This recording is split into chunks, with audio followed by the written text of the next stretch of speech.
नमस्कार, आप सभी का स्वागत है। वास्तुशास्त्र के अनुसार प्रत्येक भवन में मंदिर अवश्य ही होना चाहिए। यदि मंदिर बनाने के लिए पर्याप्त जगह उपलब्ध नहीं है तो छोटा सा पूजा स्थल अवश्य ही बना लेना चाहिए, लेकिन इसे बनाते समय इसकी दिशा का भी ध्यान रखना आवश्यक है। वास्तुशास्त्र के अनुसार पूजा स्थल सदैव ही ईशान्य कोण में बनाना चाहिए। ईशान कोण में बनाया हुआ पूजा स्थल अधिक लाभदायी और मंगलकारी होता है।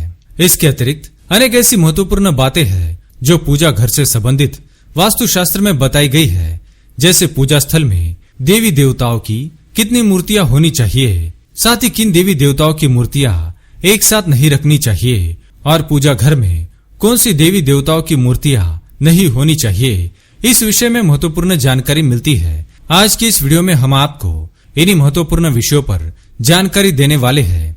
अगर आप चैनल पर नए हैं तो इसे सब्सक्राइब कर लीजिए, साथ ही वीडियो को एक लाइक जरूर करें और अपने परिवार के साथ शेयर करें। सबसे पहली बात, पूजा घर को कभी भी रसोई घर में नहीं बनाना चाहिए। इसके पीछे शास्त्रीय कारण यह है कि रसोई घर में प्रयोग में लाई जाने वाली वस्तुएं जैसे मिर्च मसाला, नमक इत्यादि प्रकार के मसाले मंगल ग्रह की प्रतीक वस्तुएं हैं। मंगल का वास भी रसोई घर में होता है।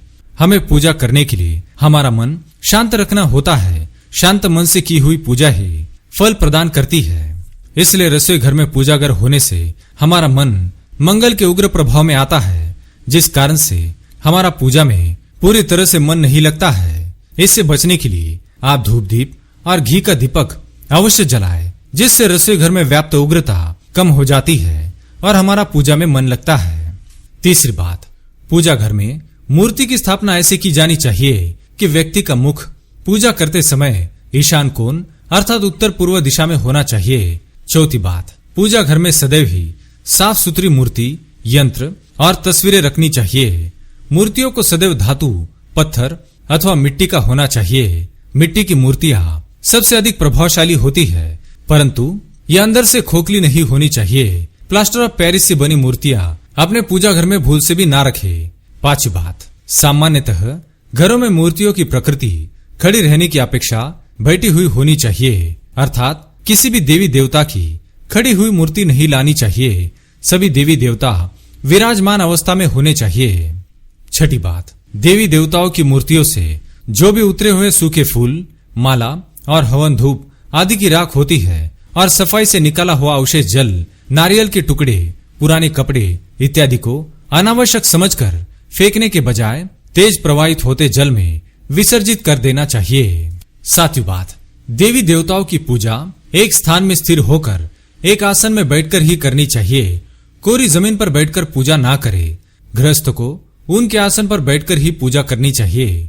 आठवीं बात, पूजा घर में हवन कुंड अग्नि कोण में करना चाहिए, लेकिन हवन करते समय अपना मुख पूर्व दिशा में होना चाहिए। नवीं बात, प्रत्येक पूजन कार्य में पंचदेव की पूजा सर्वप्रथम करनी चाहिए। ये पंचदेव सूर्य, गणेश, दुर्गा, शिव और विष्णु है। पूजा घर में ब्रह्मा, विष्णु, शिव, कार्तिकेय, सूर्य और इंद्र को इस प्रकार प्रतिष्ठित करना चाहिए कि आराधना करते समय मनुष्य का मुख पूर्व अथवा पश्चिम की तरफ होना चाहिए। 10वीं बात, देवी देवताओं की प्रतिमा उत्तर दिशा वाली दीवार पर कभी लगानी नहीं चाहिए, अन्यथा वे दक्षिणाभिमुख हो जाएंगे। कुबेर का स्थान उत्तर दिशा है। लक्ष्मी उत्तर पूर्व दिशा में रहती है। सरस्वती पश्चिम दिशा में वास करती है। अतः देवी लक्ष्मी की पूजा सदैव ही पूर्व दिशा अथवा पश्चिम दिशा की तरफ ही मुख करके करनी चाहिए। गणेश जी की स्थापना दक्षिण दिशा में करनी चाहिए, इससे उनकी दृष्टि उत्तर की ओर रहेगी। गणेश जी की स्थापना पश्चिम दिशा में कभी नहीं करनी चाहिए। घर के मंदिर में 2 शिवलिंग, 3 गणेश, 2 शंख, 2 सूर्य, 3 दुर्गा तथा 2 गोमती चक्र की कभी पूजा नहीं करनी चाहिए।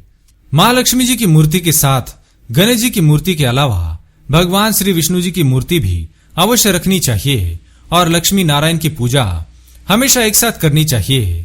ऐसा करने से दाम्पत्य जीवन में सुख शांति रहती है और वाद विवाद कम होते हैं। ध्यान रहे, भगवान विष्णु की मूर्ति के समीप शिवलिंग कभी नहीं रखना चाहिए, क्योंकि भगवान विष्णु तुलसी पत्र के बिना भोग स्वीकार नहीं करते हैं और शिवलिंग पर तुलसी पत्र चढ़ाना वर्जित माना गया है।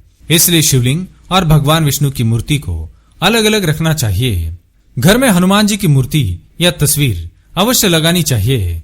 संकट मोचन हनुमान जी हमारे संरक्षक होते हैं और हमारे सभी कष्टों को हरने वाले हैं।